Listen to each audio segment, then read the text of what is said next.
Welcome to Kirko Land, baby. In honor of Christian Kirksey, welcome into the 58th edition of Cleveland Sports Realm. To my left, your right, is my good friend and co-host Jerome behind the camera.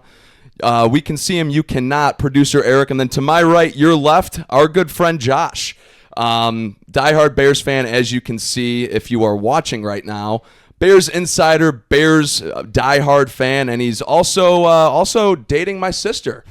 So a man of many titles. Josh, how we doing this evening? Pretty good, man. Thanks for having me on. I'm excited to be able to share my infinite Bears knowledge. Yeah, we're excited to hear from you, man. We're excited to have you on. We know you're a very loyal listener.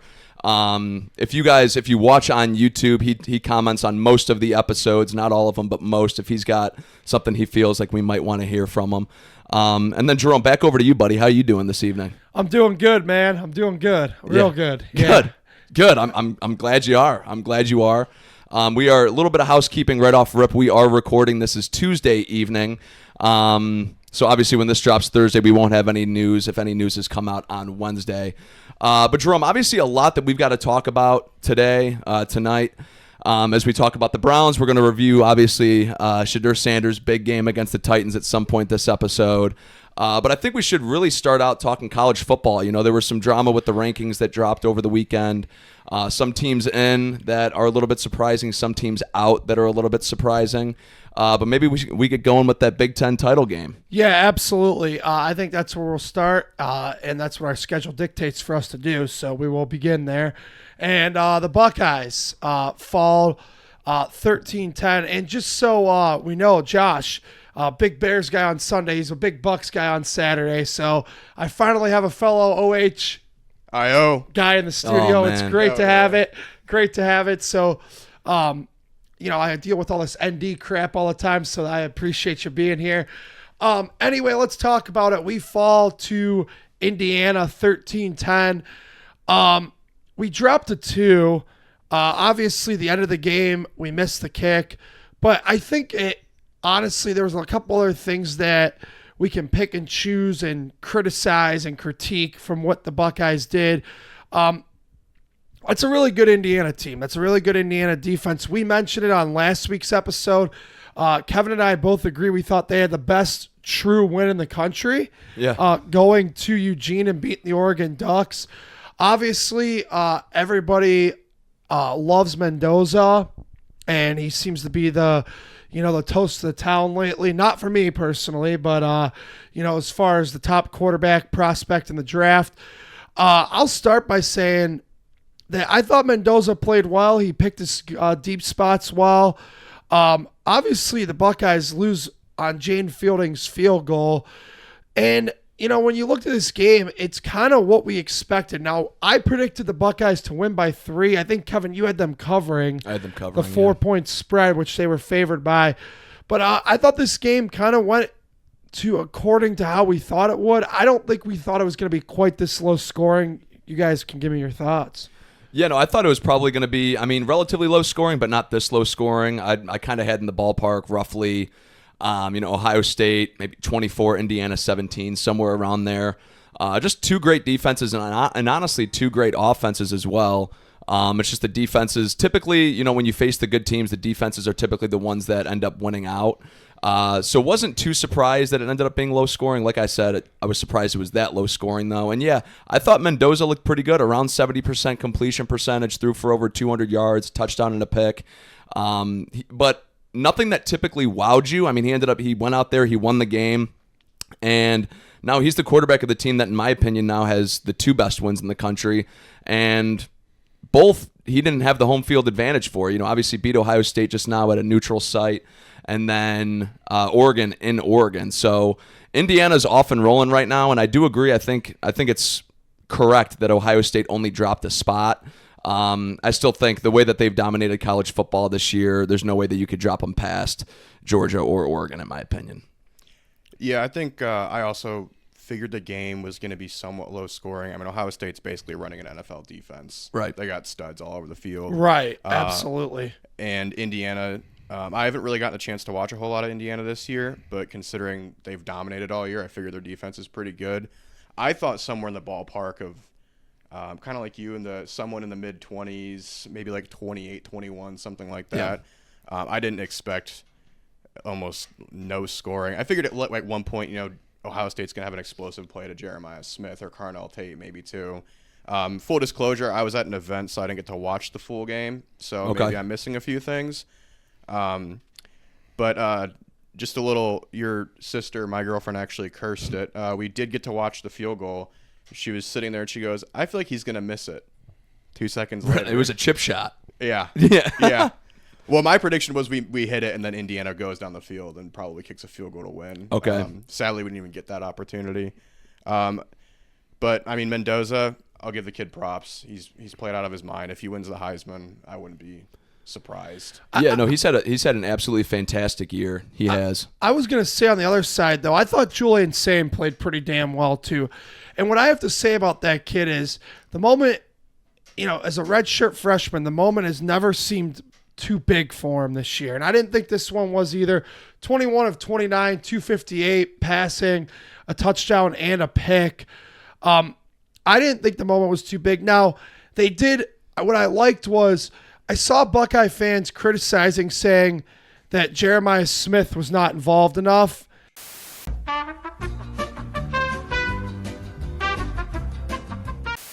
Sorry for the quick technical difficulty, but as I was saying, the moment wasn't too big for Sane, and I saw people compare this to the Michigan loss last year.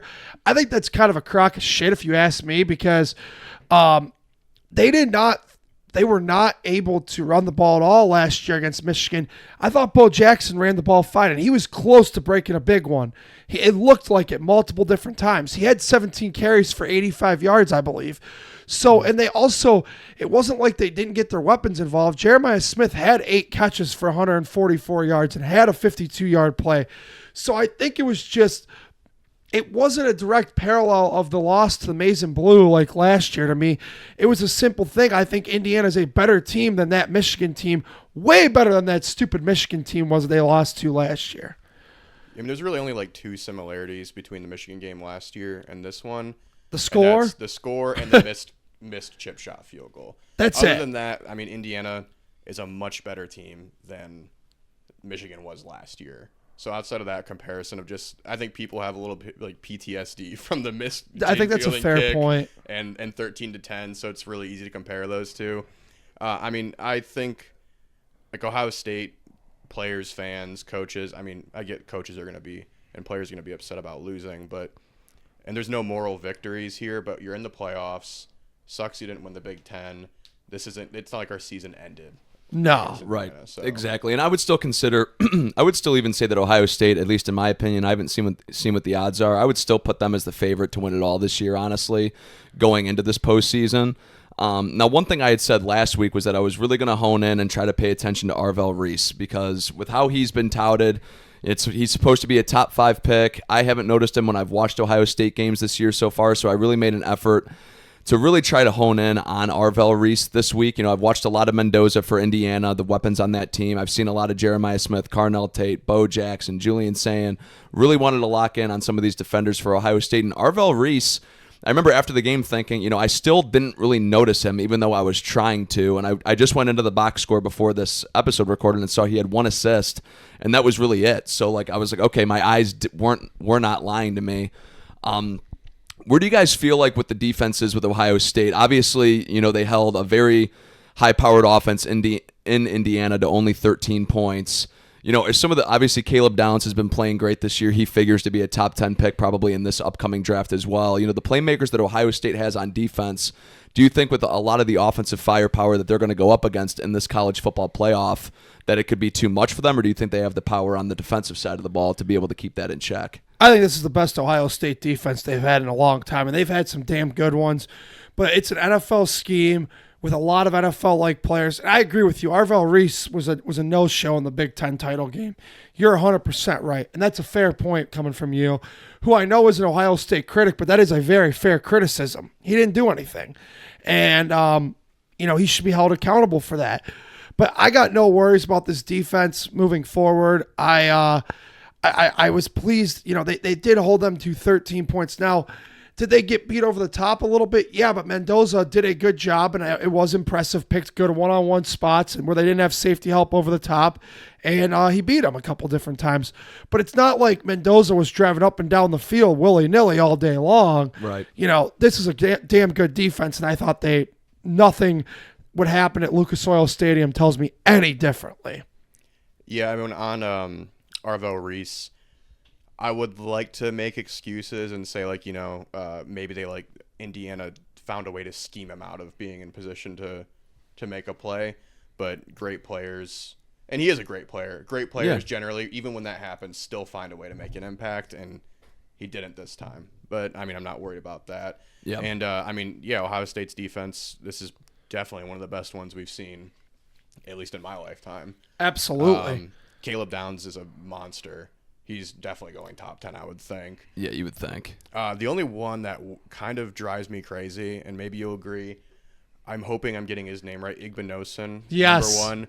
Every time they throw on a fade to that guy, I'm like, oh, God, he's going to get a PI. He gets away with stuff, I think. Well, A, he gets away with a lot of stuff, and B, he's like, I don't know if it came in this year, but last year he was the most penalized defensive back in the country. Oh, was he? And he did.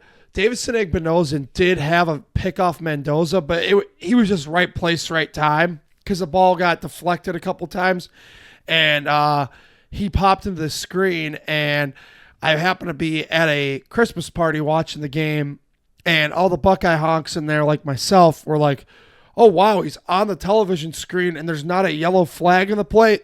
Take it. It's a good thing." I saw somewhere that he could be a late first rounder, early second rounder. But for me, he's just far too handsy of a corner for me. If I was an NFL general manager, president of football ops, that I'd be willing to bet on him that early. Now, if he's there in the third round, I like his physical build and physical tools. If you could teach him to be less handsy, I think he does have the physical gifts and tools to be successful in the NFL. Got to need some work on that one, though. Yeah, I think a lot of that when it comes to the draft hype around a player like that, I think a lot of it has to do with just the reputation that Ohio State has in the secondary group. I mean, you look at so many of these secondary players, the Denzel Wards, the Marshawn Lattimores, the Malik Hookers, even the Jeff Okudas. I mean, he went number 3 overall in his draft. He hasn't panned out necessarily as an elite corner in the NFL, but Ohio State has a reputation, and that's not just corners, but on the offensive side of the ball with receivers as well. I think a lot of the times when those top recruits go to those schools, and they end up even like the 3 stars that end up starting for Ohio State, I think just with that reputation they have of developing elite corners, I think they just immediately almost get thrown to the front of the line of, okay, this is going to be the next man up. This is going to be the next big name. So I think that's probably where you're hearing that late first round, early second round buzz from him. I know a lot of the players that typically end up getting penalized a lot in college do tend to fall in the draft as a result of that. And maybe not too significant. I mean, I was going to say 2 rounds, which sounds more significant, I think, than it really is. I mean, that's first to a third, second to a fourth. You're still a relatively decent draft pick at that point and have some expectations behind you. So that's kind of where I just think probably where that hype's coming from. That's a fair point. Now, I thought both styles played really well, Lorenzo and Sonny. Yeah, I know Lorenzo got beat the one time deep, but like we said, this Indiana, I mean, they're not a bunch of chachas out there either. I mean, they've got some real talent and real players, so that's the way it goes. I think that's about all I have to add on the Big Ten title game. Any other thoughts, Josh? I'll add something that I didn't hit because we got into the Igbinosun conversation on your question about the defense. Yeah. I know this is like a classic saying. I think defense wins championships generally. Yeah. I mean, I know it's kind of a boring statement, but I think they have the best defense in the country. I mean, did they lose to Indiana? Sure, but pretty impressive to hold them to 13. And I don't think that Ohio State's going to get held to 10 by many teams. Yeah. And if ever this season again. Yeah, I don't either. And I think basically at just about every position, I would say Ohio State has the advantage of. I do think Indiana has the slight advantage at quarterback, and that's not a slight to Julian Sayin at all. He's a Heisman candidate. He's had a phenomenal year this year. So, I mean, you tear down slightly, in my opinion, slightly at quarterback, and you have all those weapons, all those superstar players around him, young quarterback, and a great defense, Josh, to your point as well. I think Ohio State is without a doubt the favorite to win it all this year. I have them to win it all this year still. The loss to Indiana honestly does not concern me in terms of where they would finish at the end of the year. Absolutely. So now the Buckeyes are in wait-and-see mode. They're in a position they were not in last year. They had to play the first-round game. They will not. They can sit there and practice and get ready, as they will be heading to Dallas for the Cotton Bowl, and they'll sit there and wait and see who they play, as they have the first-round bye. In Indiana, as the number one team in the country, can do the same thing. They can sit on their ass and wait to see who they get in Pasadena in the Rose Bowl. Let's move on to the rest of the way this thing shaped out. Alabama gets in with 3 losses. They lose the SEC title game to Georgia. And honestly, Georgia pretty much dominated most of this game. I saw this second, third, and fourth quarter of this game, and I never really thought Alabama was going to win the game. I mean, they did make it a 2-score game at one point, but every time that they seemed to show a little bit of life, Georgia pounced on them. And by the way, the Ty Simpson draft hype, I think, took a huge hit this past weekend because he looked awful. He did. But by no means is Gunnar Stockton an excellent quarterback either. I think that's a really good Georgia team around Gunnar Stockton. Same. But with Alabama getting in with 3 losses, let's start there, and then obviously we'll move on to what a lot of folks are talking about. That's Kevin's Irish on the outside looking in. Alabama getting in with 3 losses. Josh, your thoughts? I don't love it. I mean, I watched more of the Georgia Bama game actually than I did Ohio State, right? Because you're in an event that night. Yeah. So, and Georgia just hands down dominated them. And you're a 3-loss team. I get they're trying not to do the whole, if you lose in the conference championship, that you get punished too hard for it. I understand that. But I think to some extent, when you get dog walked in the conference championship, now you got to start considering, like, are we going to let these guys in after they just got beat up? And then you're going to leave out other good teams. I think, I hate to be that way, but I think Alabama's getting the benefit of the doubt a little bit because of the Alabama name. I try not to do that, but certain teams in the NCAA just get the benefit of the doubt for who they are. Well, I have no problem with you saying that because I wholeheartedly agree with you. I think it's a crock of shit. Go ahead, Kevin. Yeah, no, I agree with you as well, Josh. And I have honestly, I honestly would not have had a problem with Alabama getting in with 3 losses, just because it's their 3rd loss, but it's their 2nd loss to the same team. So in essence, they lost to the same team twice. You can count them as 10-2 again, whatever. The problem I have with that is no, wait a minute. I think Alabama. Oh, no, yeah, you're right. Alabama beat Georgia. Alabama did beat Georgia. Okay. Regardless, then you go to BYU, who was in, and then they lose to Texas Tech, and then they're out. So you're dropping one and not dropping the other. They did actually lose to the same team twice, though. Well, right. Yeah. So you're dropping, but still you're in the conference championship game now, and you're dropping one, but you're not dropping the other. So you're treating one differently than the other. I don't agree with it in that essence when it comes to Alabama staying in. I do agree in the sense of, okay, they're 10-2. You don't want to punish them for playing in a conference championship game, sure, but then why are you punishing BYU for losing? Because they view the SEC as a much better conference 100%. than the Big 12, and that's just the way it is. And I don't think it's right because, you could look at BYU. The biggest game on their schedule was Texas Tech twice. They got the crap kicked out of them twice by Tech. Yep. So it's tough to, even for me, to put BYU in. Where I have the problem with Alabama being in is I think there has to be a precedent set at some line. And I don't care how you lose 3 games. When you have 12 in the whole country going, I think 3 losses is too many. That's the way I look at it. And it's not the way the committee looks at it. And I understand I'm not the committee and, never will be. But I think 3 losses when you have 12 teams in the country fighting for a national championship is entirely too many. And I'd be saying the same thing if Ohio State had 3 losses. I don't think it's right. 3 losses is too many. I don't care which way you cut it or slice it or dice it. It doesn't matter. 3 losses in a single elimination tournament to be involved in it. The way this thing's set up as constructed, too many for my liking. Yeah, and I mean we looked last year, and this was an Alabama team last year who was 9-3, and we were worried that they were going to end up putting them in. Luckily, they didn't have that conference championship game to potentially win and get in, but they had 3 losses last year and were very close to getting in. Yeah, and we talked about this last week too, Jerome. I had brought up the point of you said they were going to get in. You were right. The committee's going to have to. They were going to have to decide was 10 win like what's more valuable in determining the rankings, 10 wins or 3 losses, and clearly they valued the 10 wins more than the 3 losses. Clearly, because they went into this weekend with the same, or this past weekend with the same record as Notre Dame, same record as Miami, and only one of them got in, and only one of them lost this weekend. All right. Or 2 out of the 3 got in. So let's move on to that. So now you got Notre Dame at 10-2. They don't get in. Yep. All right. Miami gets in. Now Miami did beat Notre Dame head-to-head, and I know some people were going to say, well, sure, it was the first game of the season.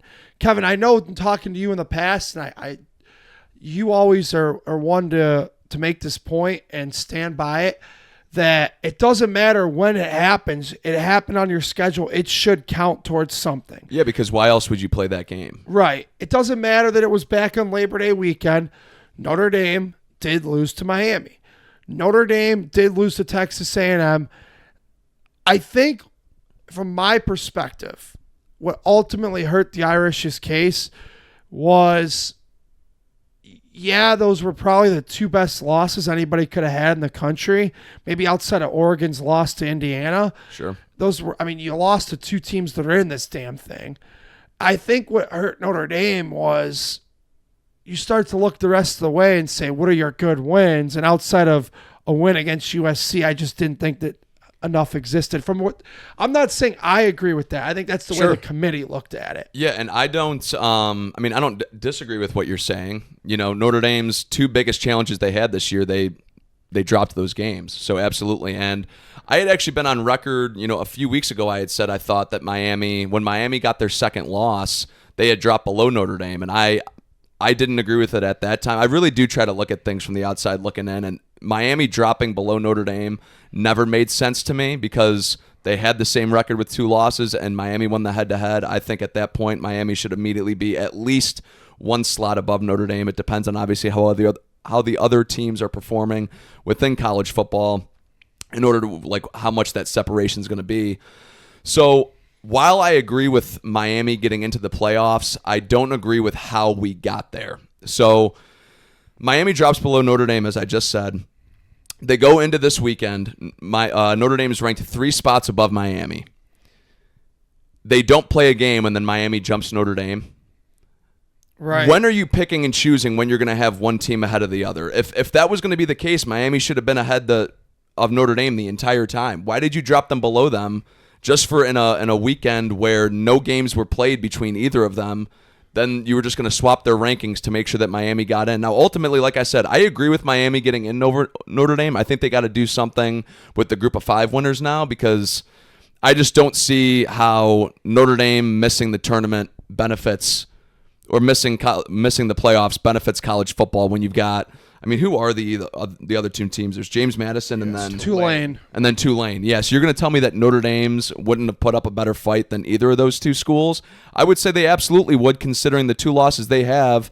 Like you said, Jerome, of any team that has 2 losses in the country are probably the most impressive losses by a combined half touchdown. It's by a combined 4 points. So I just think the committee did not properly rank these teams to begin with. Therefore, I don't think you can justify the swap if you were going to say that Notre Dame was the better team for the last 3 weeks. Yeah, now, if Miami had made the ACC title game, then sure, I think you can justify it. But they didn't. Right.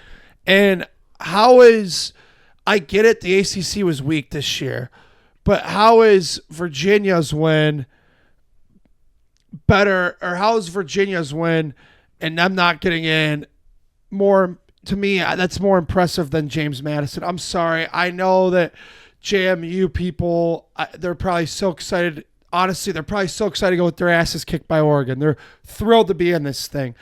But wouldn't it make more sense if Virginia was heading out to Eugene to play Oregon? I think so.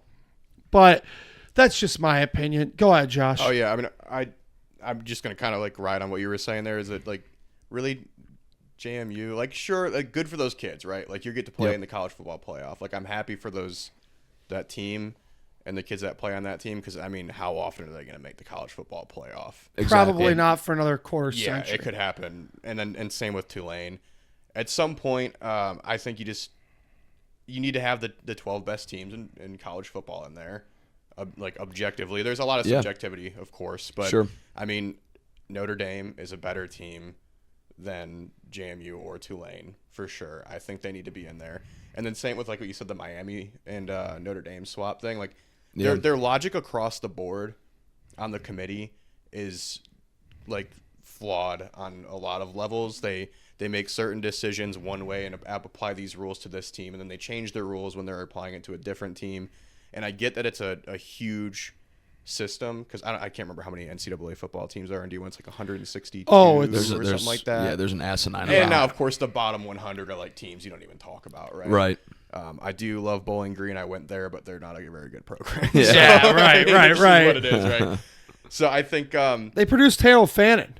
yeah, they did. They did. Thank you for him. Thank you for him. Yeah. Hey, you're welcome. I coached him personally. When I was Yeah, down there. But I think the logic is never going to be perfect, but they need to apply the same logic across the board. If you're going to 100%. apply the rules that you make, apply them across the board, and then stick with that so everyone knows what you're doing. But at this point, we don't really know what they're doing. No, we don't. And I don't know if that's really ever going to change, to be honest with you. I think at some point in the next few years, if we start seeing these 5 versus 12 and 6 versus 11 games get completely out of hand, I think in the next few years you could see them just go to, okay, we're just doing the top 12, like no matter what. But yeah, there is too much subjectivity. That's why I think the head-to-head, that should be at least that you can say, okay, there's some objectivity here, and that ranking makes sense. So I don't know. I don't know if we're ever going to find the perfect system for college football.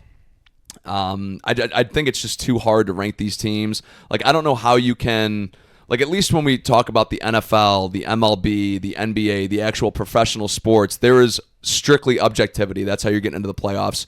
You know, you win the most games, you win your division, or you're next in line after the 3 or 4 division winners, and you're next in line for the next 2 or 3 teams. Like, all of that makes sense, and you can never really argue how the playoffs are actually put into effect when it comes to professional sports.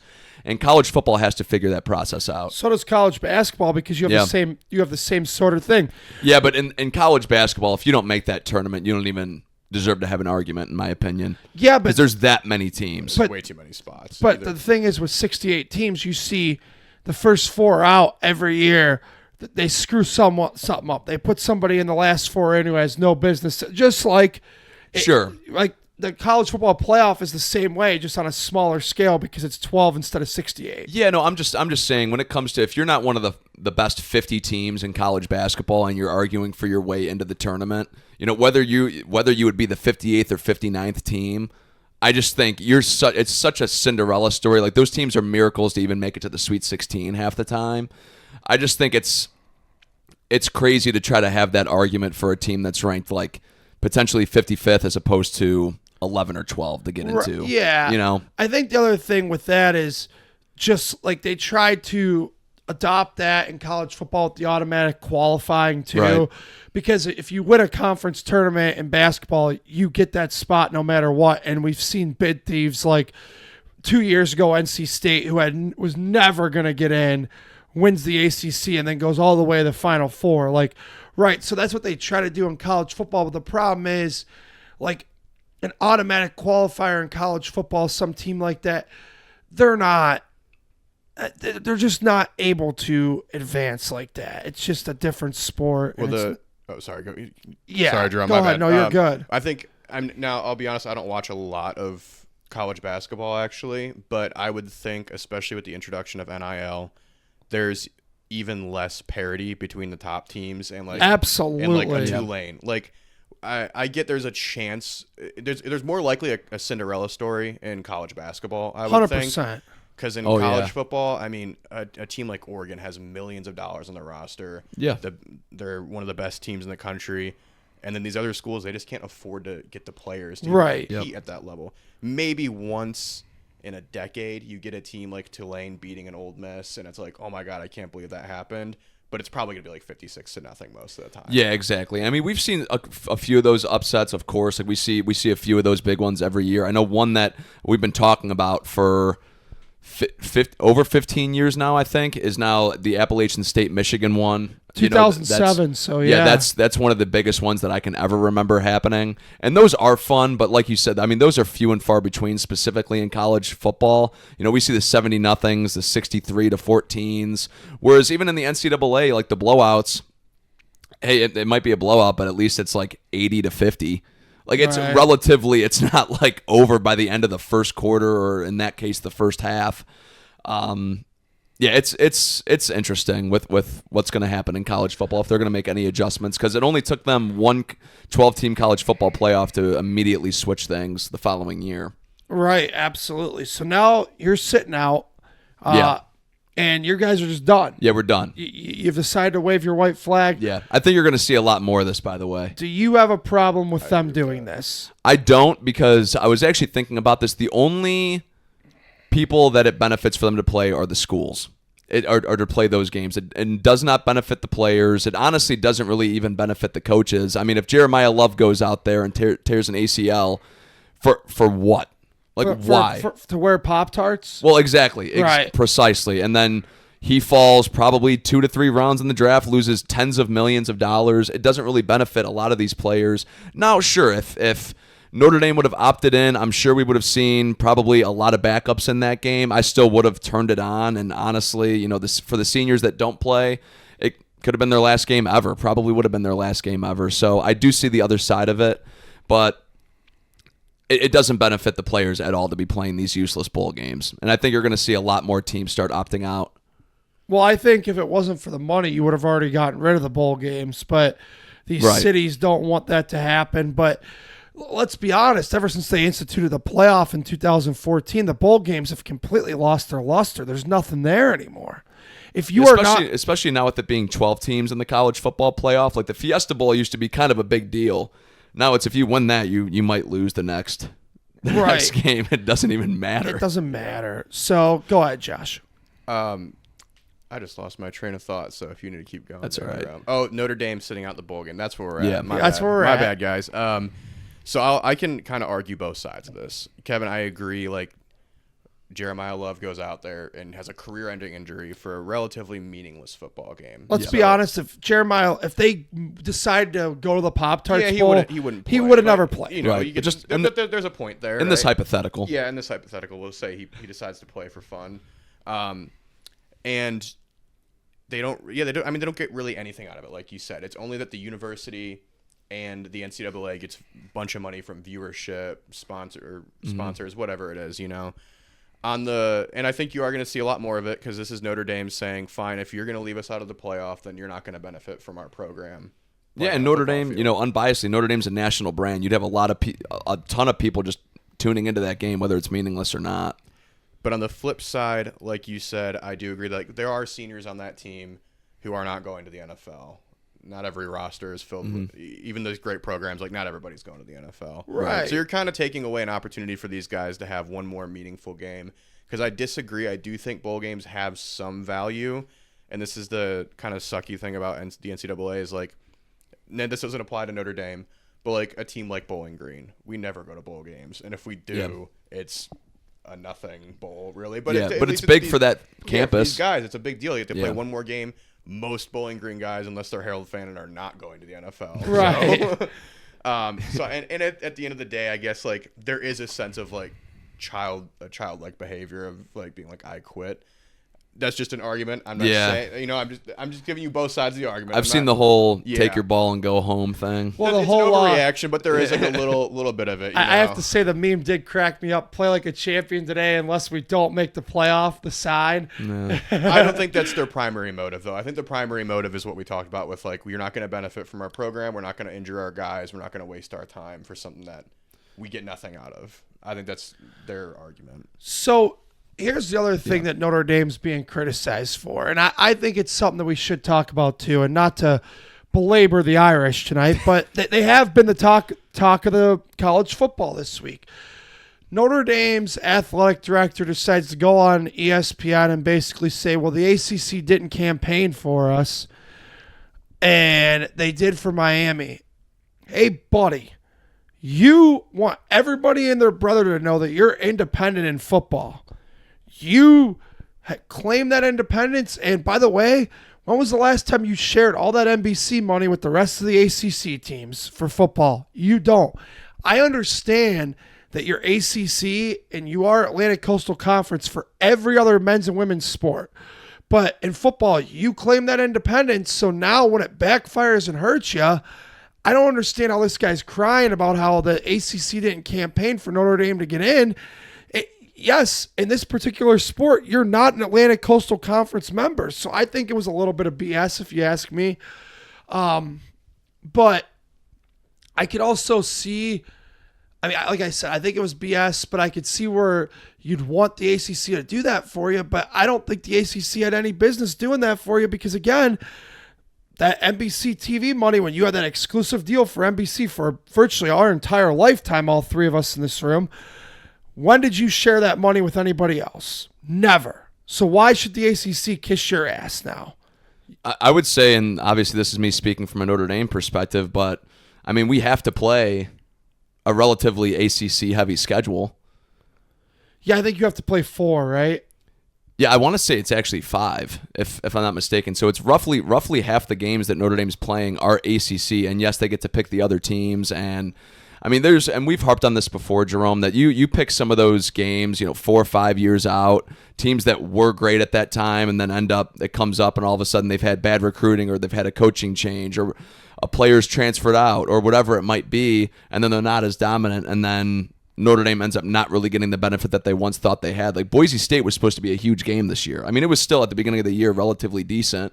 I want to say they were towards the end of the top 25 when we faced them. And yeah, like they're a notable program. Like you don't necessarily scoff when you look at Boise State, but I want to say they finished somewhere around 7-5, 8-4. So not the 10-2 Ashton Genty led team that was the team when we had originally scheduled them. So I think it's tough for Notre Dame. I mean, I know they do, kind of, they are a little bit greedy when it comes to the independent deals that they get and the money that they receive. So I do understand that point. They're not sharing that money with the ACC teams. But at the end of the day, they do have to face roughly half their schedule's ACC. So I do see where Notre Dame's coming from. But from your end, a team that went into this weekend and didn't play a conference championship game bitching about not making the playoffs, I get it from your perspective too. And by the way, I did say at the beginning of the show, I much would have seen the Irish in there than the Sure. 3-loss Alabama. I just thought for Notre Dame to get on their high horse and cry about the ACC not campaigning for them, but then, every other time that they let everybody know we are independent, we're not in a conference. But that's right. So your thoughts on all this, Josh? I think anything I could add has already been said, but I'll say this, that I just hate like the politics of college football in general. This is a hot take. I think a lot of people disagree with this. This is why I prefer the NFL, actually. Because like you said, there's objective reasoning. There's no we're not going to be in a conference, and like you are just in a conference. You're in a division. Yeah. There's 32 teams. It's simpler in that way. I get why people prefer college football because there's a bunch of young athletes. There's dreams on the line. There's futures. Yeah, there's futures on the line. But the whole politics behind college football just drives me crazy, and I think it takes over the conversation sometimes a little bit too much. Well, I actually grew up probably preferring college football to the NFL. I mean, I've always been like Browns is my number one team, but like Notre Dame was always basically 1B to them when I was growing up. And then as soon as, I graduated college, these players, and this is before NIL really got involved, these 19, 20-year-old kids that, they might drop a first down or fumble the ball. And you've got these 40, 50-year-old guys calling these kids names while they're trying to make a name. Once I graduated college, I kind of outgrew that, and I was like, I mean, the kid's 19 years old. What are we doing around here, right? I've grown up in that way a little bit. I'm like, I'm not going to get that mad at Ohio State games anymore because I'm watching 19 to 21-year-olds. I wish I could be as mature as you two. I still cuss Buckeyes up and down. I get upset every once in a while. I was upset after we lost to Indiana, but then I just kind of moved on. I was like, what am I going to do, man? They're a bunch of college players. Exactly. And then, nowadays, I do prefer the NFL. Just because I think the talent's better, the games are typically within a touchdown of each other. You rarely get a huge blowout. I mean, in college football, you look at the bottom of the screen. There's multiple teams winning by 50 to 60 points per week. I just think there's such a drastic drop off talent wise from teams in college that it makes it less entertaining for me. And I think to you guys' point about the talent disparity, well, now that you got NIL and you got players being paid, it's only going to get worse. Yep. But I also think, to your point, Kevin, about, we can't name call these guys and that. I think that was a fair point for a while, but guess what? You're being paid like a professional. I could criticize you like a professional now. Yeah, I mean, when it comes to what I was going to actually lead to a little bit earlier was when Jerry Jeudy has his typical drop or two per game, which he actually did not have this past Sunday. But typically when that happens, I'm like, yeah, there's $50 million for a drop on the football field. That's the stuff that generally pisses me off now. And yeah, I'm going to root for Notre Dame every Saturday, starting next September. I'll be able to root for them again on Saturdays. No Pop-Tarts for you, Kevin. No Pop-Tarts, that's fine. Yeah, no Pop-Tarts for me this year. But yeah, I mean, I turn them on every Saturday. I watch them. I don't get as into those games as I do for the Browns or, even to the Guardians and Cavs when it comes to those playoff games. I get more into that than I do for a Notre Dame regular season game against, we'll just say Tulane, just because they were in and we were out. But yeah, you get the point. Yeah, I agree. And like I said, we talked about how college is so subjective and so wild, and I think people want it to get better. It's only going to get worse with everything else that's involved in it, and there's just no patrolling or policing it. There's no organized system, and now everything's just helter-skelter, and that's the way I think it's going to be moving forward. I do too. All right, let's talk about the NFL. Let's get into it. All right, so we are going to get to the Browns-Bears game, which, by the way, our Bears guy over here is going to be at Soldier Field this weekend, freezing his ass off. And so he'll be out there. And Josh, what'd you say the wind chill was going to be out there again? So I heard it's going to be down to -25. Boy, that's going to be a cold one. That's going to be rough. I'm going to go out and buy myself a ski mask and hand warmers and all that stuff. Man, I would. We're up in the upper deck because tickets there are pretty pricey. Yeah, absolutely. I wouldn't be surprised if, depending on what the attendance is for that game, and I would actually assume that it's going to be a very large attendance. Bears are having their best year in a while. Yeah, so I would expect the place to be sold out. But if the attendance was low, a lot of times they'll just move you guys right down to the lower bowl to get you away from that wind chill. They did that when we were Jerome, you were working the game, but I went to the game with a few of our friends, Browns Saints, a few years ago. I don't know if the wind chill was that cold, though. I think it was. Because I remember that at that time that set an NFL record for whatever it was at the time. Well, I remember it was the coldest game ever recorded in First Energy Stadium, or Browns Stadium, I should say, just with the swapping of names. Either way, both will freeze you. So we'll get there, but I think it's time that we talk about this guy first. That's number 12, because he balled out on Sunday. Played well. Threw for 360 yards. First rookie quarterback this year to throw for 300. Dart hasn't done it. Cam Ward hasn't done it. None of them. And I saw, and I'm not going to get into exactly what it was, but I saw he was the first rookie to do something since Tom Brady had done it his rookie year. First rookie to do something since Joe Burrow. So he absolutely balled out. And the Browns defense, which has been regarded by, I don't think this is Kevin and I being biased, by most NFL fans as the top 5 defense all year, absolutely shit down their leg and could not stop Tony Pollard a single time and let Shedeur and the offense down. And we had talked about this too, Kevin, last week. I think you showed Mason Graham's a hell of a player, but Malik Collins really does show up in that run defense, and with him not being out there, Tony Pollard ran up and down the field all day long. It was a hell of an entertaining game, I'll say that. And I think we had both sat here and said we needed to see a big-time performance from Shedeur. He delivered that. Where are you on Shedeur moving forward? Yeah. So the loyal listeners out there know that I am not the biggest Shedeur Sanders fan out on the world. I'm honestly probably in the top 5% of his biggest critics, quite frankly. Shedeur Sanders obviously played very well on Sunday. I think you'd have to be a stubborn jackass to not at least admit that to yourself, that he played well. And he put together probably the best performance from a quarterback this year since Flacco in week 1. I would say, honestly. I maybe I'm being biased. I thought he put together the best performance by a Browns quarterback since Joe, his first run here in 2023.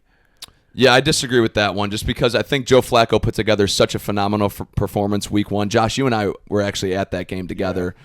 I thought he put together such a great performance, and I really thought that his receivers let him down. The couple interceptions he threw that game were off of the hands. So I don't hold that against him, and therefore I don't really hold it against him in the stat sheet. I don't really hold that against him. Sorry to interrupt you. Before I go too crazy, let me just on Shedeur, and you know how I have some notes I want to read. I wanted to make sure I got to them. And how I do go crazy on Shedeur. Let me just say the interception was a grossly... It was a bad one. Bad mistake. Yeah. But I honestly, and I know the completion percentage probably wasn't brilliant. What I was pleased with, though, is week by week I see improvement, and week by week he's not taking those crappy sacks, and he's throwing the ball away. And I think we've talked about it. We've trashed this receiving core all year, and most of it has been probably deservedly so. Yeah, I would say so. I wouldn't even say that with a question mark at the end of it either. Yeah. I think. And sometimes when you're at the game, as I am every week, and you were there this past Sunday, you see these guys aren't getting open. And so him having a lower completion percentage, fine. I don't care. He's throwing the ball away and not losing yards. And sure, I will admit he did that his first outing against the Ravens. So. That's actually, honestly, Jerome, that's a fair point because, one of my biggest critiques about Shedeur Sanders has been when he was in college, I thought his completion percentage was inflated because he never threw the ball away and he took too many sacks, and now he's doing that a little bit more. Therefore, the completion percentage is a little bit down. He barely was over 50%. I know he threw for almost 370. He was responsible for 4 touchdowns. Obviously, had that interception that you had already said. But I did jot just a few notes. It's only like 3 or 4 bullet points that I did want to say about my thoughts of Shedeur Sanders over the last 3.5 games. So, first off, I will say I genuinely don't know if I've ever seen faster improvement from somebody over a 3.5 game span. It seems like each week he's continuously gotten better. It started with maybe the worst performance from a Browns quarterback, worst half I've ever seen from a Browns quarterback. Maybe ever, quite frankly. I know there's been some bad performances from Browns quarterbacks, so I don't want to specifically exclude specific outings, but it was, I'll just say, at least a bottom 5 performance from a Browns quarterback, and that is saying a lot considering the quarterback play that we have seen. Been dreadful for the last quarter century. Yeah, it's been horrible. To bounce back against Vegas, in Vegas, and again, the completion percentage was under 60, was around 200 yards passing. I want to say just a little bit over 200 yards passing. Touchdown and a pick, and then has had a decent performance the following week, and obviously had his best performance ever as a pro this past Sunday. So amazing improvement from Shedeur in that aspect, and he has clearly outplayed his draft position. Through 3.5 games, he looks better than the 5th round pick at quarterback.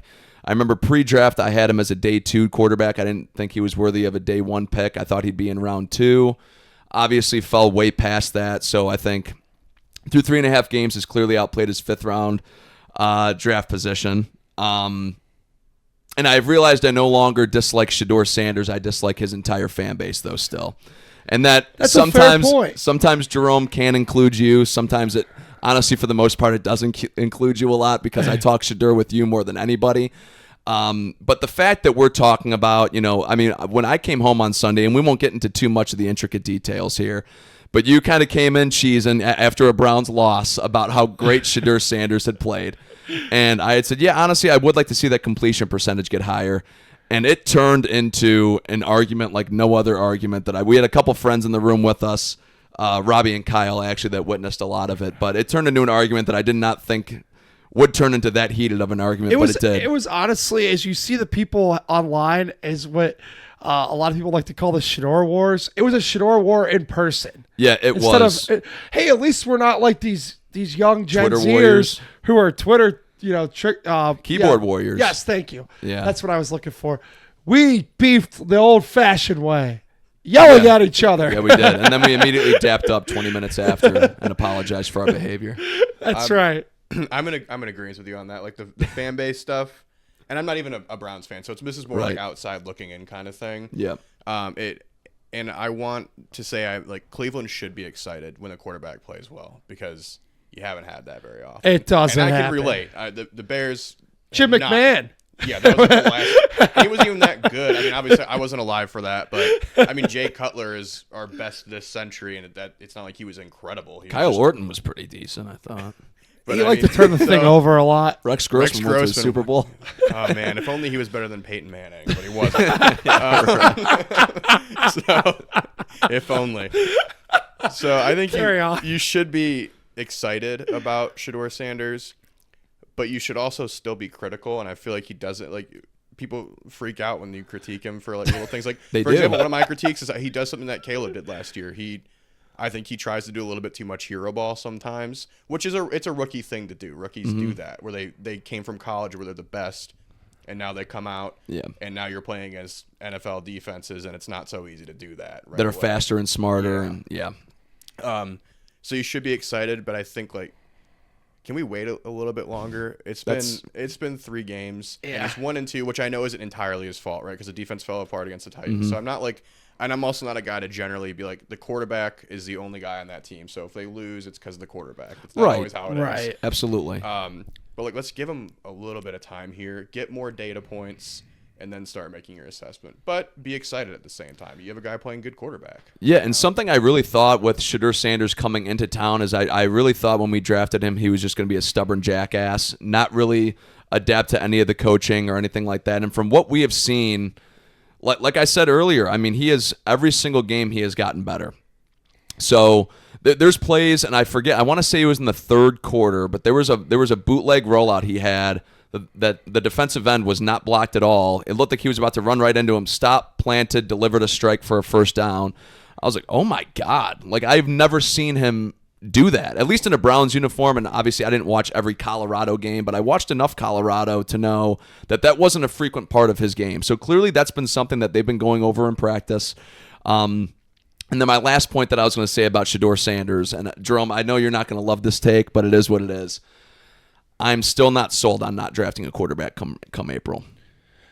Okay. Well, which kind of leads, honestly, I shouldn't say leads, but kind of piggybacks right off of Josh's point of I still need to see more from him. Well, and I could sit here and thank you because you acknowledged everything he did right. You realize if you didn't start yelling at me on Sunday, this was the point that I was trying to make to you. Oh. Well, I'm glad it came 48 hours later. Right. Anywho, I'm glad that you could sit here and acknowledge, because a lot of the same things you'd say, I would say too. The week by week improvement is clearly noticeable. Whatever coaching points they're hitting on, he's taking and he's putting into action, and that's wonderful to see. I think obviously, if you grow up Deion Sanders' son, your confidence is not lacking in any area. He's a super confident kid, and I think that's only going to grow by him getting better on that NFL field, and we're seeing that take place. And then on top of that, I was glad that honestly the media pushed Kevin Stefanski, because we know Kevin's press conferences, which I used to watch religiously, and I was just having a conversation with Rob, who, our fill-in host here, about this, my brother, off the air. Dude, Kevin Stefanski's press conferences are not worth anything anymore. Him and I used to watch those daily. We don't bother as much anymore because you don't learn anything. And I wonder, had the media not pushed him on it, would he even venture to say Shedeur Sanders was the starter the rest of the year? That's fine if the fans don't know it. We're going to freak out about anything regardless, because we know how not, and that's the thing. I am a huge Shedeur Sanders fan, but I'm a Browns fan more than I am a Shedeur. I have not gone to the Browns games and suddenly started wearing Colorado Buffaloes gear. Right. And I wonder, the media pushed him on that. I wonder though, if behind closed doors, Shedeur Sanders knew he was already the starter for the rest of the year, because he's sure as hell been talking like it. But finally, the public knows he is the starter, and I think that gives Browns fans confidence to move forward. We'll see. I am very, very intrigued. I am probably not quite at the tipping point, but I'm ready not to draft a quarterback next year. I know you're not. Yeah, I'm ready to go there. Or you're ready not to, yeah. But these last 4 games, you're facing some pretty damn good defenses. We know that Josh's Bears possess a good defense. We know Buffalo's not a great defense, but in order to keep up with Josh Allen, he's going to have to play well and score a lot of points in order to compete in that game. Then you go Pittsburgh. That's our arch rival. And then you finish up playing No Chill Eric's guys down in Kentucky. So I think these next 4 games are a great evaluation of Shedeur Sanders. And now that we've officially been eliminated, I hate to say this, but the most important thing there's only 2 things that are important watching the Browns the rest of the way. Cam Miles breaks Strahan's record, and do we have our quarterback for next year? Yeah, I think those are absolutely the 2 things that you're looking at most, towards the end of this year. And I had said last week, and I might have even said it the week prior, but, it's already been a disappointing season. If Miles doesn't get that record, I would consider it damn near a disastrous season just based off of everything. And I actually wanted to touch on one thing, and then we'll definitely get into Browns-Bears, Josh. But I wonder when it comes to the game plan that Stefanski had on Sunday has received a lot of backlash amongst the fan base, and it's mostly, I would say, like 95% of the fan base has disagreed with how he went about the game on Sunday. I personally had no issue with really anything he did on Sunday. Anything. Like any of the play calls, didn't have a problem with it. Quinshon Judkins had less than 20 yards rushing on over 10 attempts. So clearly the run game was clearly inefficient. You had to go out there and have your quarterback throw over 40 times. He did, and he did it to the point where he put you in a position to win that football game, and he damn near did it single-handedly. Don't get too excited over there, but he did. He delivered an absolute strike to Jerry Jeudy. Judy's definitely his best play of the year, excuse me. And then the play that he had to Quinshon Judkins was damn near all run after the catch, so I don't want to give him 2. That's 120 yards off of 2 plays. But again, that's over 360 yards, 4 combined touchdowns, and 1 interception, which, yes, it was a bad interception. But if you put up over 350 yards and combined for 4 touchdowns, I'll let you throw a pick, So don't have a problem with that aspect of Kevin Stefanski's game. Now, going for 2. When we were down by, at the time... Can I say one thing before we get into the 2-point conversions? Sure. One thing I want to say about Shedeur Sanders, too, was all the draft geeks told us the best attribute he had coming out of Colorado was his accuracy. And I think that has shined and proven wrong to be true the first 3 or 4 games. Like, those 2 end zone... I would actually almost disagree entirely. Really? Yeah. Those 2 end zone throws to Njoku and Fannin I thought were incredible throws. Njoku I thought was a perfect throw. The Fannin one I actually thought was an underthrow. I thought he actually could have led him, and it could have been an over-the-shoulder pass. Okay. We're looking at extreme criticisms here of that performance, but he put a jump ball to his 6'4" tight end that's been dominant this year. You can't really complain about it. Shout out to Fannin, too. I do think he could have made a better throw to make that an easier play, because Fannin, I believe I read, or my coworker told me today, and I looked it up to verify it, he's now 6 catches away from setting the Browns' all-time rookie record. That's not tight end, that's receiver, right. Any pass catcher. So go Falcons. Yeah. Well, I knew Harold Fannin was going to. We were at your place on draft day. Yeah. It would have been the first. The first day? It would have been round 1. Are you talking about when we drafted him? Fannin, yeah.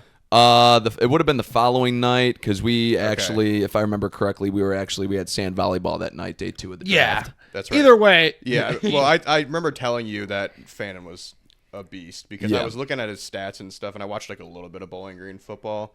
Sure. And his college stats were unbelievable. Yeah. He played. I was like, he's going to be.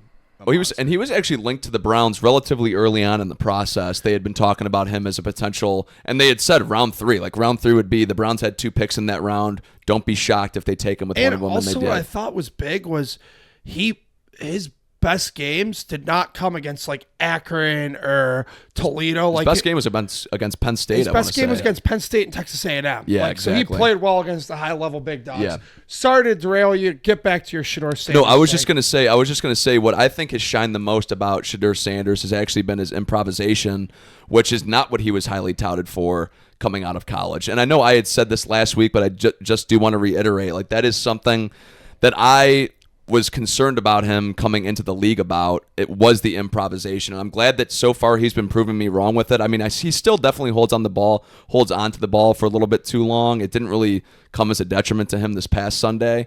But his ability to roll out, no one to stop rolling out, no one to like throwing on the run, I think he's been phenomenal at through these, I should say 3 games. I'm not even going to count the Ravens game really.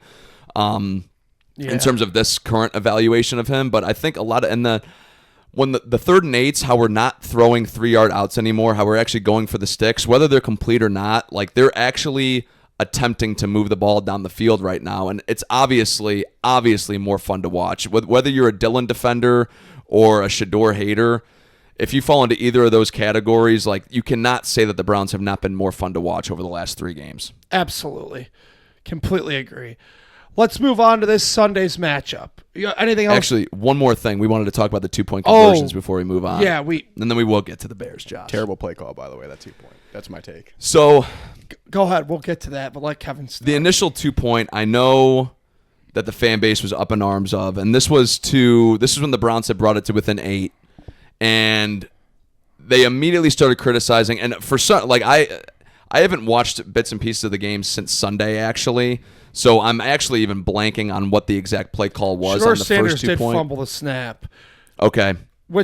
And we were we were in the end zone. I actually had a hard time seeing that play because we were in the end zone. Right, we were sitting 5 rows behind the thing. And I also on that, I will say, I think one thing about Shedeur Sanders moving forward is Pocic was a big loss on Sunday, not just for Shedeur, but for Quinshawn and the entire offense. Like, he is pretty damn near a Pro Bowl center almost every year. And he hasn't had the year he's had for us like that he did the previous two or 3, but like he's still a reliable veteran center that you would want. So I think this is almost a trial run for Whippler now.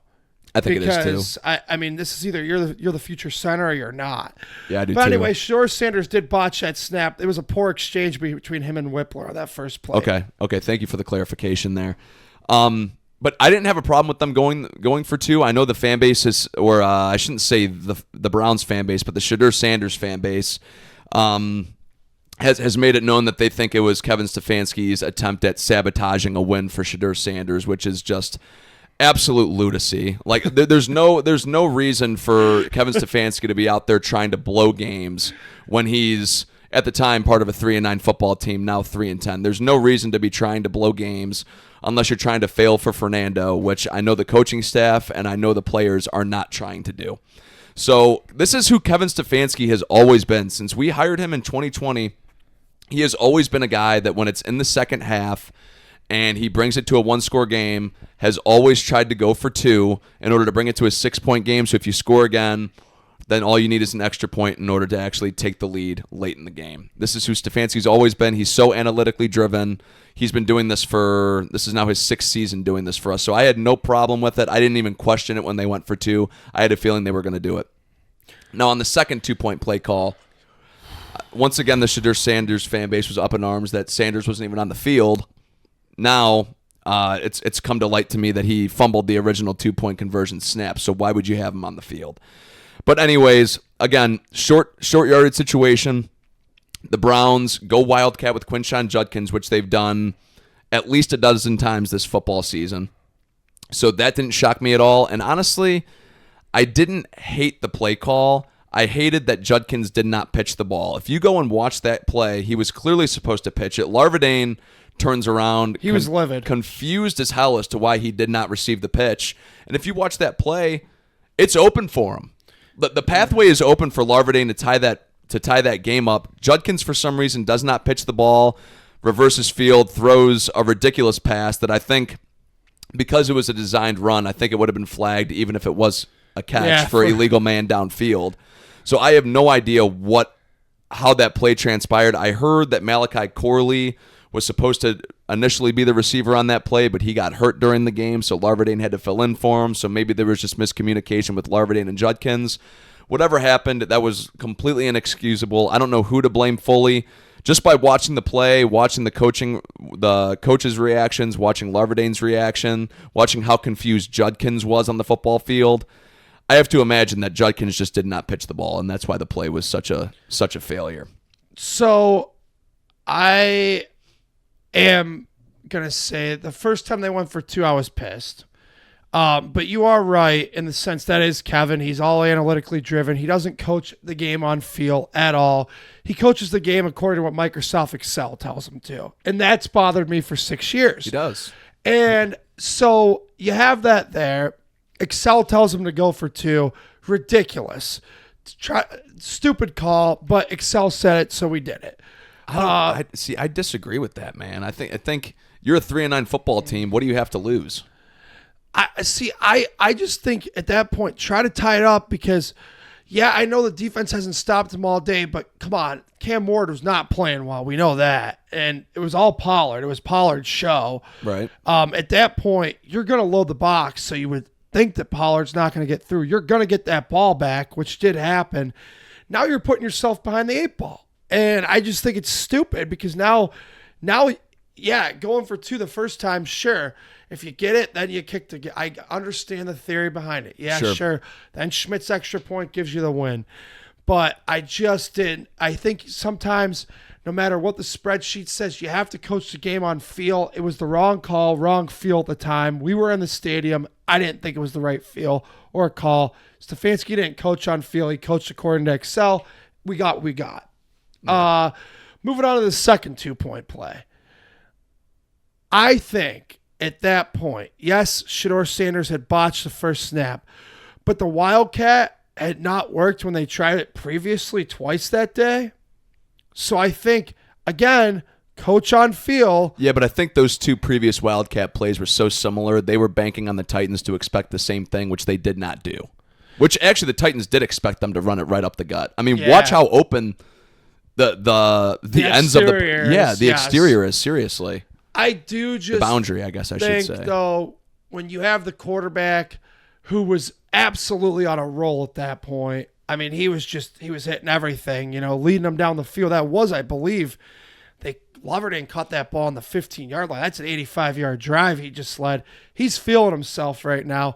I think you keep the quarterback on the field and you put the ball at that time. I'm not saying he is, so I'm not going to get crazy here. At that time, he was the best player on the football field. In that indirect moment, you can't take the best player off the field when the game's on the line. And so, again, I think you coach on feel. He didn't. We got 2-point loss, and we're officially eliminated. Josh, would you like to weigh in? Be the deciding factor here?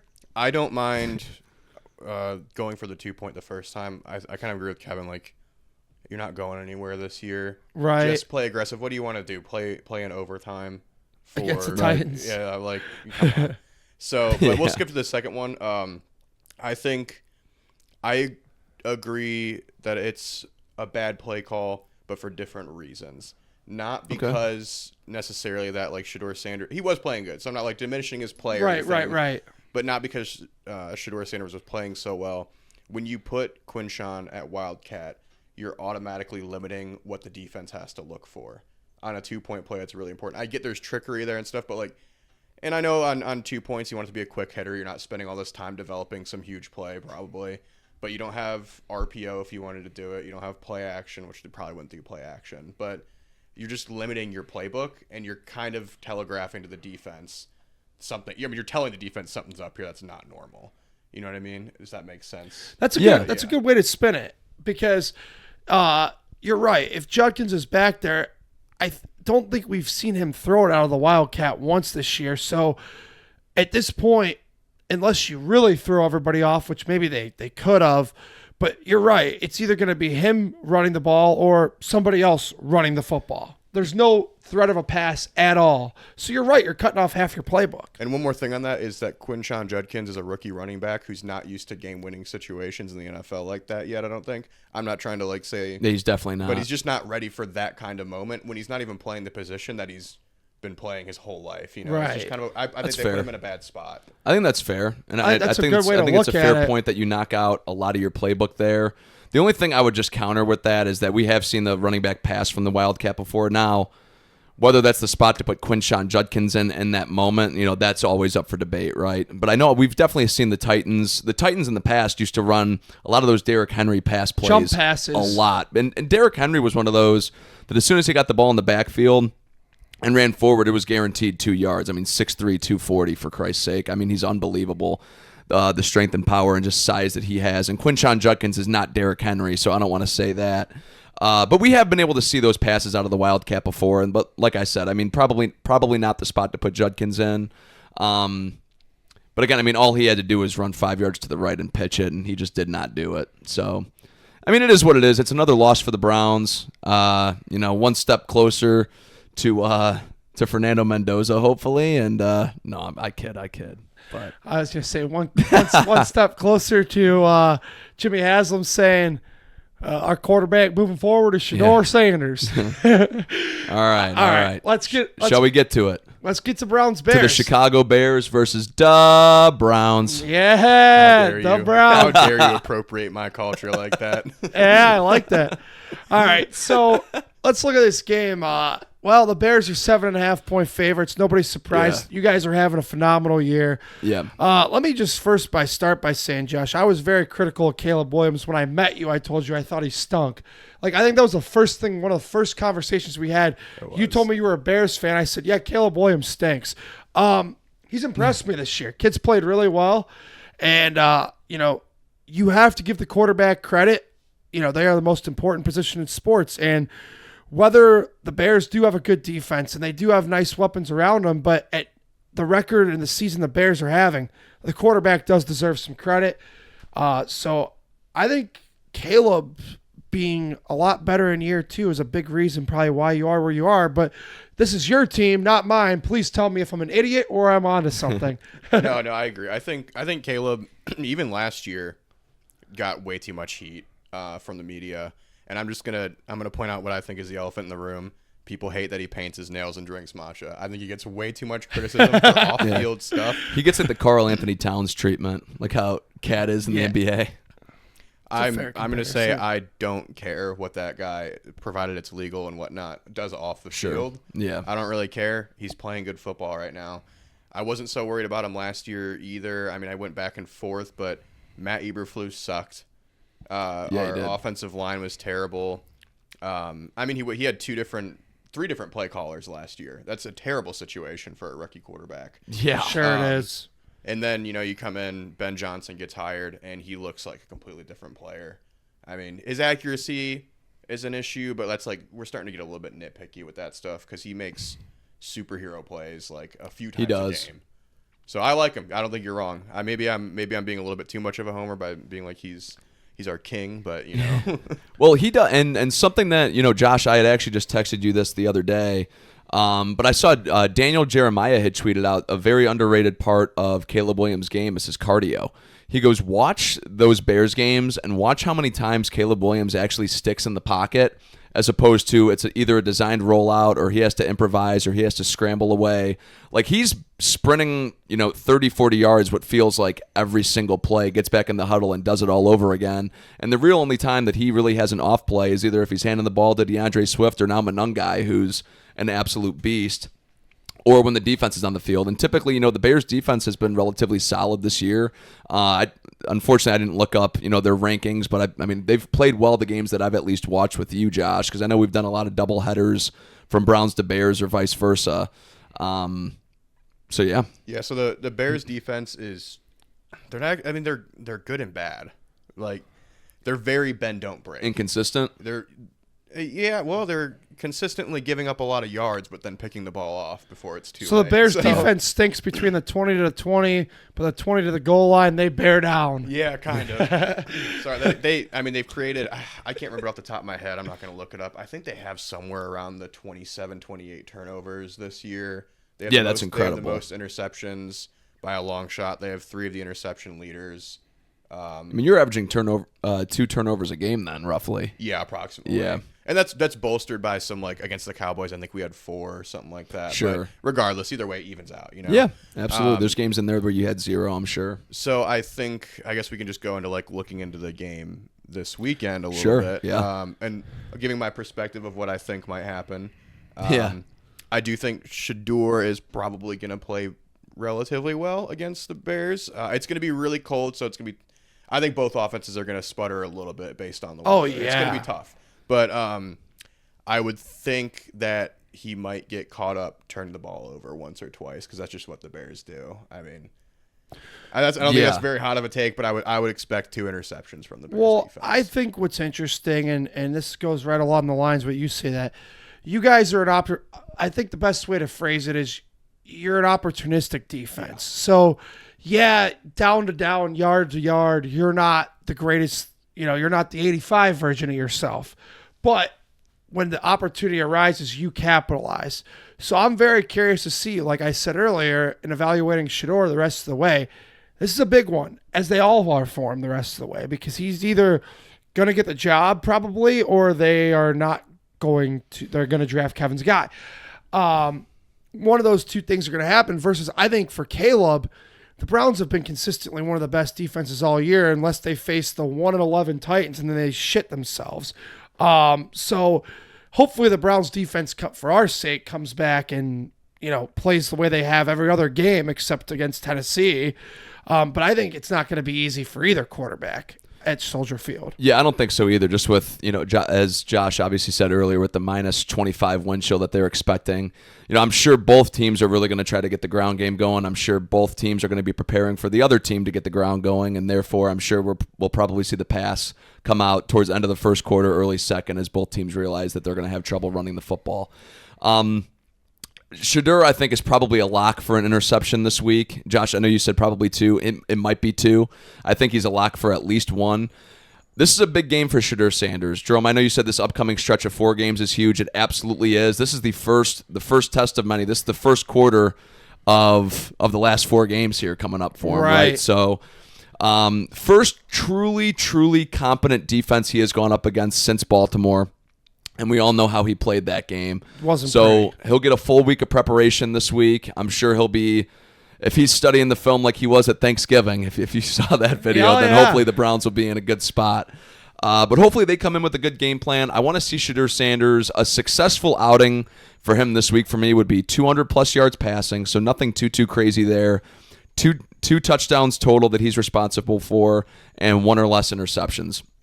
If he goes out there and performs like that, then I'm really going to be starting to hone in on, okay, where can the Browns look draft pick-wise that might not be quarterback? Like, if you go into Chicago, into Soldier Field, go up against a playoff team, a team that was just leading their division last week, and go in there and come out with a win, and you perform with over 200 passing yards, 2 touchdowns, and an interception, yeah, I'm gonna start having some relatively high expectations for him then.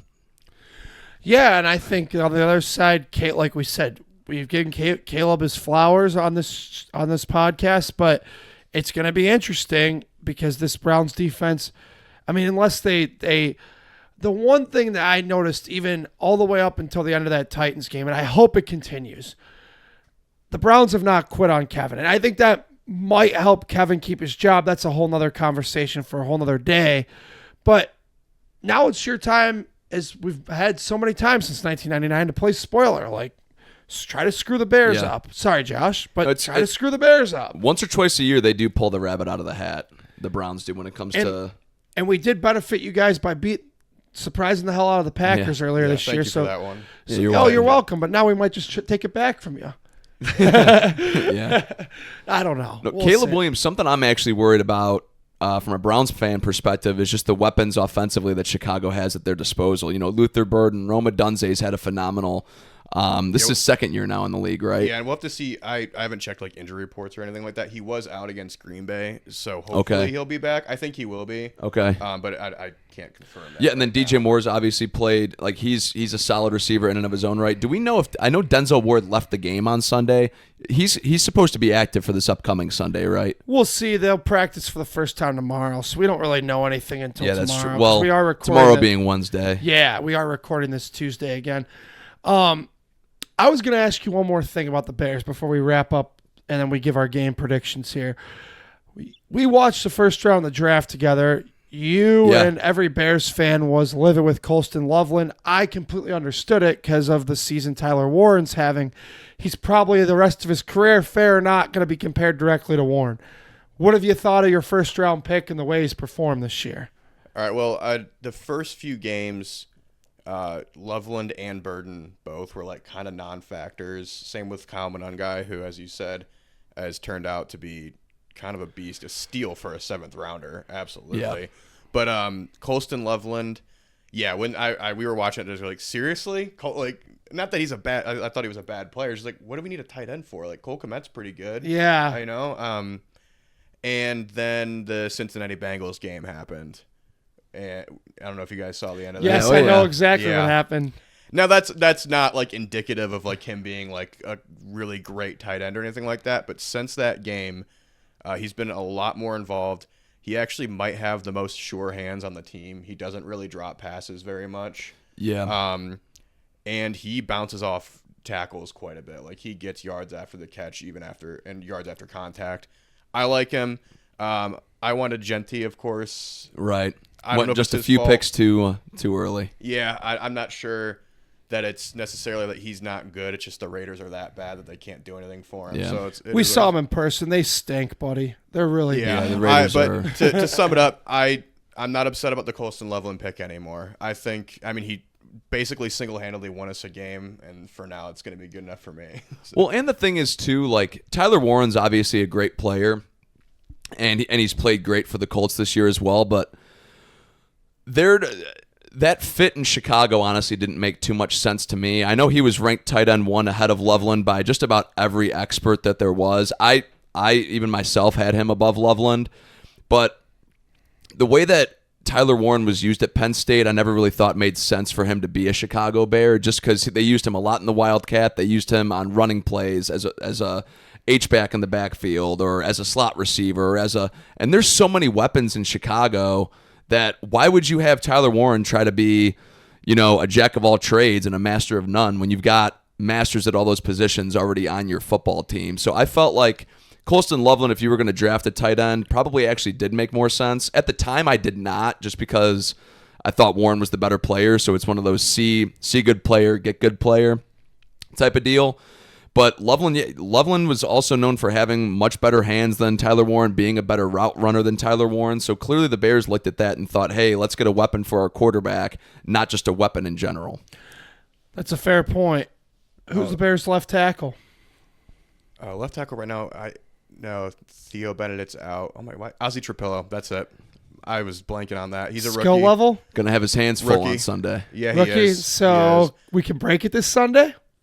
We would need 3 sacks. Well, hold on. Oh, now I know Myles Garrett is on a different level. Like I get that, and I'm not saying that he's not probably gonna have some game-wrecking moments. I'm not gonna be like, oh, we're gonna just shut down Myles Garrett. That would be a ridiculous statement. But I think people gotta give Caleb credit for this year how good he's been at getting away from the sacks. And I know Myles Garrett's different. I think Myles Garrett's gonna get one over on him for sure, maybe 2. I don't think that he's going to take Caleb down like 6 times or be constantly back there.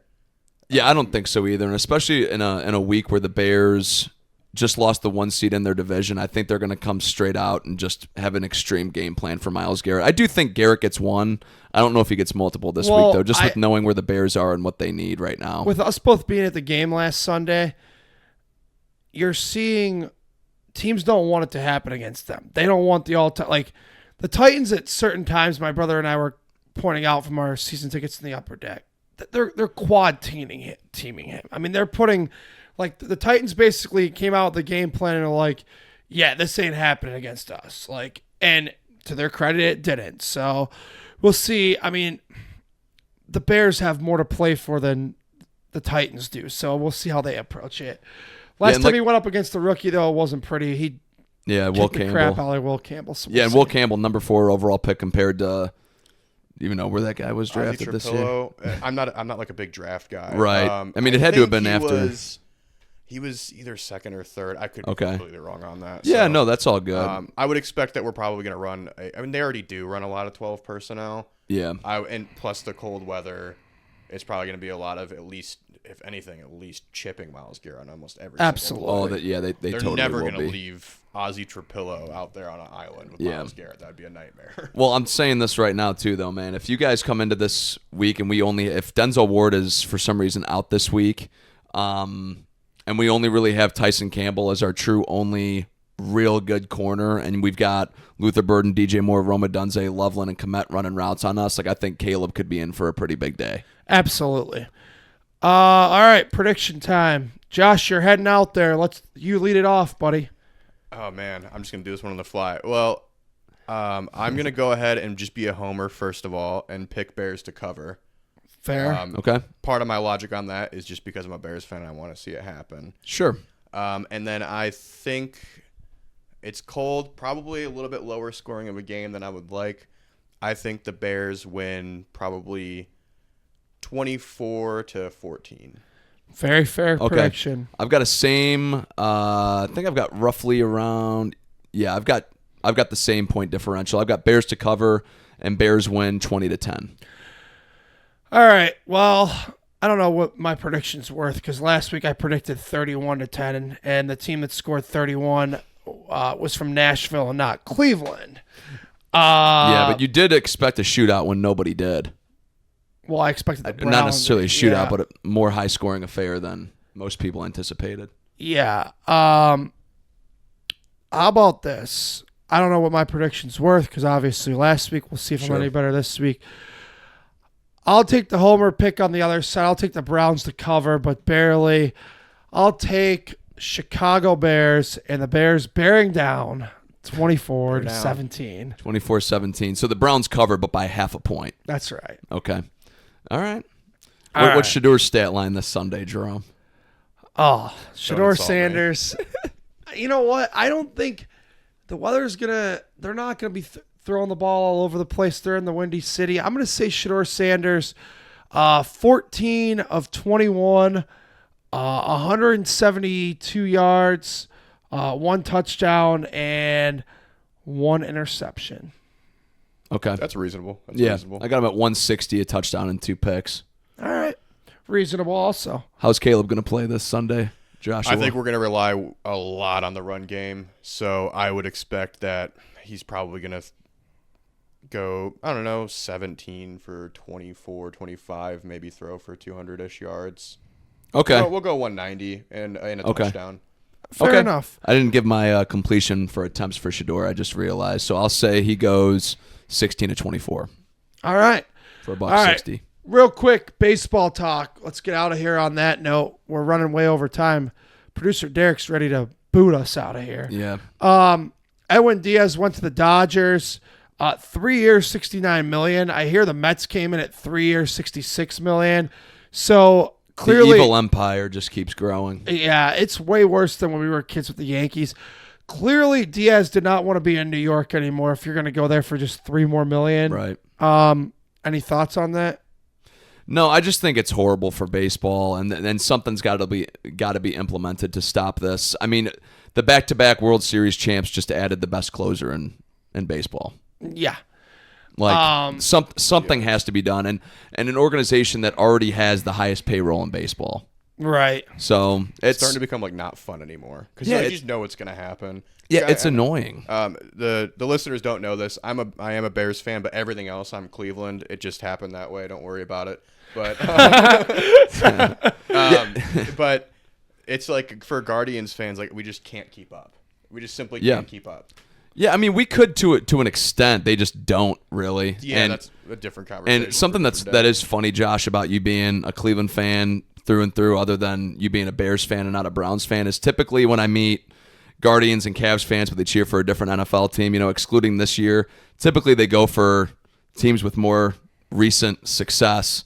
So I know that you're not a bandwagon is basically where I'm getting at. Yeah, You're no, a true diehard Bears fan. My dad was a Bears fan, so I inherited it. That's where it came from. And That's how I became a Notre Dame They have fan. sucked for a long time. My dad was a Notre Dame fan. That's how I became a Notre Dame fan. Hey, it all works out that way. Yeah. Kyle Schwarber went back to the Phillies, 5 years, $150 million. That doesn't surprise me at all. What surprises me is, according to Ken Rosenthal, the cheaper than the Guardians Pirates came in with 4 years, $120 million. Schwarber just didn't want to go there. The Tribe did? No. Oh, the Pirates did. Pirates Oof. did. Okay.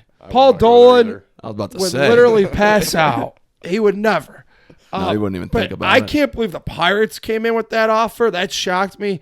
It always seemed like Schwarber was never really going to leave Philly. Everybody wanted him, but I don't think that was the Phillies just weren't going to let him get away.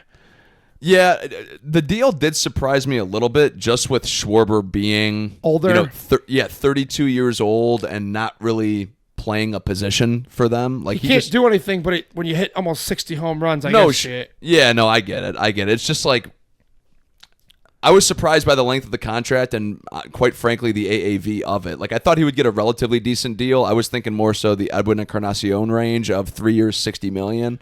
That's typically what I like. That's kind of what I thought he was going to go for. So, yeah, the AAV and the length did catch me off guard, but I wasn't surprised to see him re-sign with Philly. Also, fun fact: our producer Derek and Kyle Schwarber share the same hometown, Middletown, Ohio. Yeah, that's right. Yeah, that's right. And so that was interesting because the Reds also did come in with an offer for him. They came in with 5 years for $130. Wow. So they wanted to try to bring him home. That didn't work out either, obviously. Yeah. So, yeah. And finally, the Guardians, well, they're going to do more of the same. They have zero plans to spend money. That's what Antonetti told you in a nutshell at the winter meetings, because they think there's guys on this team that can develop and become good hitters. Yeah, which is kind of what we were talking about. I know when we had friend of the show, Phil Yan, on, we had kind of talked about this, of them basically don't get your expectations too high. Expect them to go in with the same mantra they have, maybe add to the bullpen because that's what they seem to do every offseason, even though the bullpen is usually not the biggest concern, but now it kind of has become a concern. Well, if they do spend money on the bullpen, I'll appreciate it, but spend some money on some bats. Who are they so interested in seeing? Now, I could buy Chase DeLauder, of course. I could buy Valera. I think we're going to see Bazana pretty early next year. I could buy Bazana. Does anybody here or anybody in this city have any desire to see any more Gabby Arias? We get to late September, early October, I'll start getting a little bit excited for Brian Rocchio. Sure, but the first 6 months are miserable. Anybody in this room need to see another Gabby Arias at bat? I'm good. Yeah, I'm You okay. good? I'm content not seeing one. Yeah. Not a huge Are you an Arias guy? I don't want to talk about it. Are you an Arias guy? I mean, actually, I thought he's throughout. Hold on, he's not good. He's not that good. Okay. Right? I'm not going to defend Gabby Arias that much. But I mean, every once in a while when I'm watching, I'm like, actually, that was a really nice at bat, and we have no good hitters. So when he would do something every once in a while, I'd be like, wow, look at that. That's his Dylan Gabriel. Yeah, you know what? He is my Dylan Gabriel. I will want him say back. this. I used to say this to my one buddy, friend of the show, Phil Yan, last week. He would come up. He had a routine last season where he did this whole bit where once a week he would strike out like 30 times a week. And then once a week he would come up with runners on in a clutch situation and just hit a 395-foot piss missile to the bleachers or hit like an opposite field double. And then he'd go back and strike out 30 more. Like it comes out of nowhere. Regardless to say, I'm tired of that bit. Give me somebody else. I'm sick of it. Well, he's one of a dozen hitters that don't really do a whole lot on that team. And also Stephen Vogt, the winter meeting, said he expects this to be Bo Naylor's breakout season. That would be now the fourth straight winter meetings we've heard about Bo Naylor's breakout season. Yay! Yeah, it's almost just as many breakout seasons that we've heard about Evan Mobley coming. Yeah, that's a different conversation for a different day. We're way over time. And then finally, Paul Hoynes, who's covered the Guardians, Indians since 1983, has been on the beat. That's a long time. That's longer than any of us in this room have been living. Yeah. He's going to the Baseball Hall of Fame. Good for Hoynes. He deserves it. He's covered the team forever. So.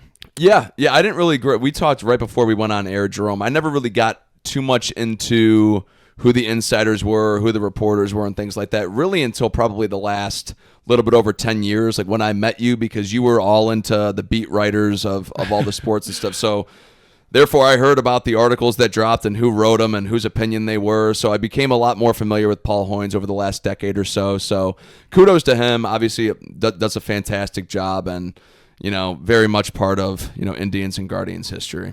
Absolutely. All right, Josh, thanks so much for being here, and stay warm at Soldier Field this weekend. Yeah. And again, thanks for being on. We appreciate it. We appreciate you coming on to give us the Bears' point of view of things from this week. And on a record-setting episode, again. Yeah. And we're PRing every week now. So. Yeah, we are. Derek, thanks for your work on the other side of the glass, Kyle Schwarber's neighbor. And we'll talk to everybody next week. Go Browns! Bear down. Go Brownies.